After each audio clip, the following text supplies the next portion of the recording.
The Orbital Salvage Initiative, the Kessler Syndrome, had finally reached its tipping point. After nearly a century of launching satellites, probes, and stations into Earth's orbit with minimal removal, humanity had created a deadly shroud of debris around their own planet. Over 100,000 pieces of space junk larger than a tennis ball circled the Earth at speeds of 17,500 miles per hour, each fragment capable of destroying operational satellites and endangering any hope of future space travel. Kai Nakamura stood at the observation deck of the International Space Station, watching as yet another piece of debris passed by. This one a defunct weather satellite from the 2030s. His dark eyes followed its trajectory, seeing not garbage but potential.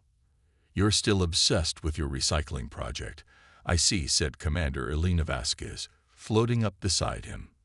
"The UN Space Council rejected your proposal 3 times now. Maybe it's time to move on." Kai shook his head, his expression unchanged. "They rejected it because they're thinking in conventional terms. Tethers, nets, harpoons, all designed to bring debris down. I'm proposing we keep it up here and make it useful again, by magically transforming space junk into usable materials." Elena's tone made her skepticism clear. "Not magic. Science," Kai replied, his fingers moving rapidly across his tablet, bringing up complex molecular diagrams. "Molecular restructuring at the quantum level. My nanotech can break down aluminum, titanium, even composite materials, and rebuild them into whatever we need." Elena sighed.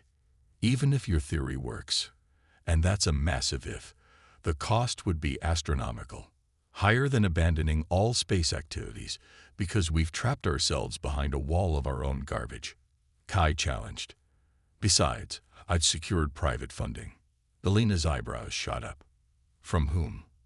"Hiroshi Tanaka, the trillionaire tech mogul.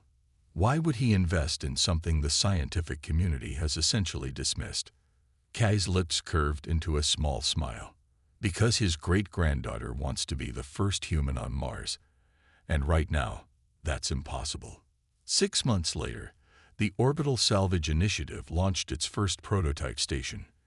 A small, ungainly construct barely larger than a shipping container, positioned in low Earth orbit. The scientific community dubbed it Nakamura's Folly. Space agencies around the world predicted its failure within weeks. They were wrong. The OSI-1 station captured its first piece of debris, a derelict communications satellite, and over the course of 72 hours, the world watched in astonishment as Kai's nanobots disassembled it molecule by molecule. More incredibly, they then reconstructed those same molecules into a perfect, functioning solar panel.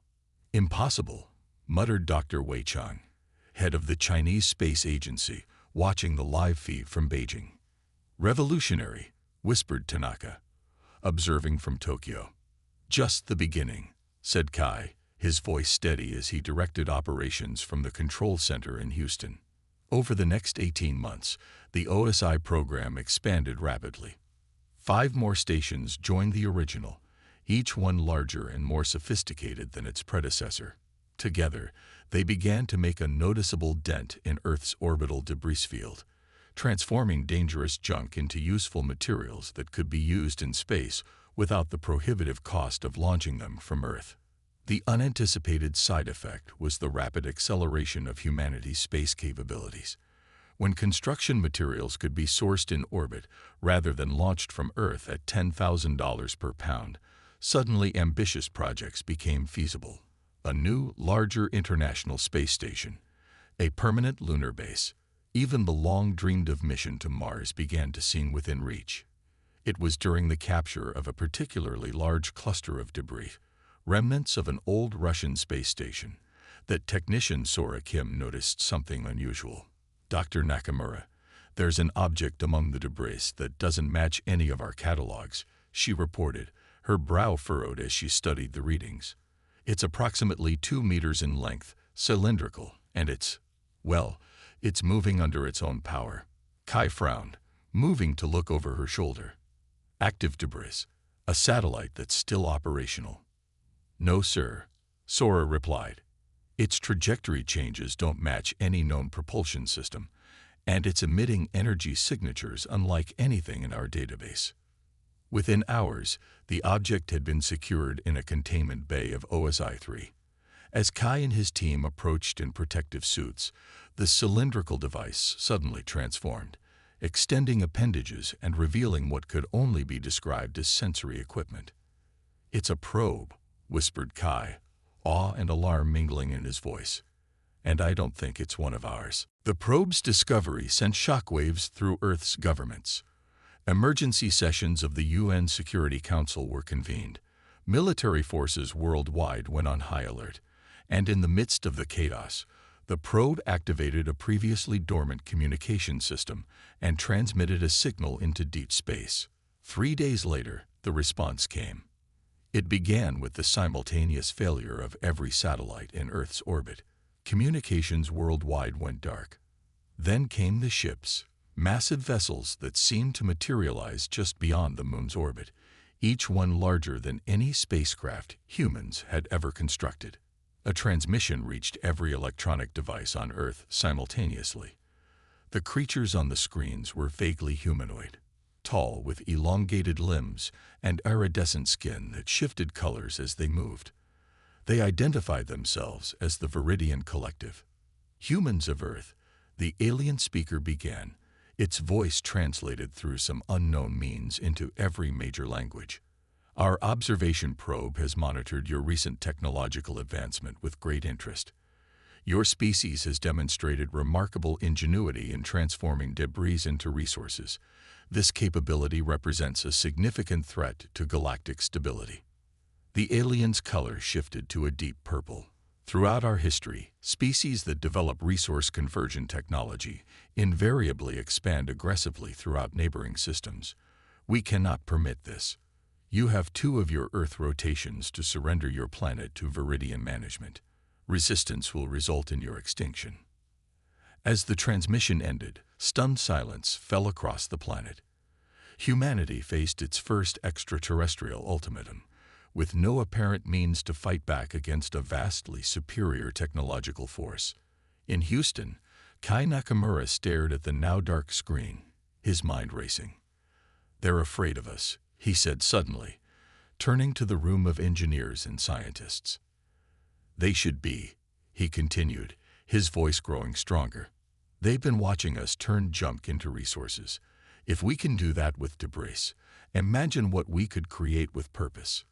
He strode to the central holographic display, pulling up schematics of the OSI stations. "We have less than 48 hours to transform our recycling project into humanity's only defense. I need every engineer, every physicist, every specialist in weapons development on this call now." As the room erupted into action, Kai looked up at the ceiling, knowing that somewhere above, alien ships were preparing to end humanity's brief journey among the stars. "You've given us the perfect weapon," he whispered. "Our own garbage." Operation Phoenix Rising. General Adrienne Powell had never expected to command Earth's first interstellar defense force. Yet here she stood on the bridge of the EDS Redemption, the flagship of humanity's hastily assembled fleet, watching as her tactical display showed the positions of their 23 vessels, each one constructed in orbit over the past 48 hours from transformed space debris. "Status report," she ordered, her voice betraying none of the anxiety that gripped her. "All ships report ready, General," replied her XO, Commander Jackson. Though ready is a relative term given the circumstances, Powell nodded grimly. The vessels under her command were technological marvels, a testament to human ingenuity under pressure, but they were also untested, assembled by sleep-deprived engineers using technology that barely existed a week ago. "Dr. Nakamura, are you confident in your conversions?" she asked, turning to where Kai stood examining data on a secondary console. "The molecular restructuring is stable," he replied. "We've converted the debris into hulls 3 times stronger than traditional alloys. The propulsion systems are functioning at 94% efficiency. The weaponry," he paused, "that's where we're taking our biggest gamble." The gamble was Kai's brainchild. weaponizing the same nanotechnology that had allowed them to transform debris. If it worked, their ships could potentially disassemble enemy vessels at the molecular level. If it failed, Earth's defense would collapse before it began. "The Viridians enter our defense perimeter in 18 minutes, announced the tactical officer. Their formation hasn't changed. 15 capital ships supported by approximately 60 smaller vessels. Powell straightened her uniform. "Transmit final orders to all ships. We proceed with Operation Phoenix Rising as planned." As the alien fleet approached, humanity held its collective breath. Every functional screen on Earth broadcast the impending confrontation. In schools, workplaces, and homes, people gathered to watch what might be humanity's final stand. The Viridian commander reopened communications as their fleet reached the orbit of Mars. The alien skin had shifted to a confident gold hue. "Your designated surrender period has expired," it stated. "We detect primitive vessels in defensive formation. This resistance is futile and will only result in suffering before your inevitable defeat." Powell stood before the camera, her expression resolute. "We are not surrendering our world. You misjudged us when you believed we would simply accept extinction. You also misjudged us when you assumed our technology was only good for recycling." She nodded to her communications officer to end the transmission, then turned to her bridge crew. "All ships, execute Phase 1. Earth's makeshift fleet suddenly dispersed, breaking their defensive formation in a manner that initially appeared chaotic. The Viridian ships adjusted course, clearly confused by the seemingly irrational maneuver. "They're following the Alpha Group as predicted," reported the tactical officer. "Beta and Gamma squadrons are in position behind the lunar shadow." What followed was not the direct confrontation the Viridians had expected. Instead of engaging the alien fleet head-on, the human vessels executed a complex series of hit-and-run attacks, leveraging their smaller size and surprising maneuverability. Each pass allowed them to deploy Kai's nanobots against the alien hulls.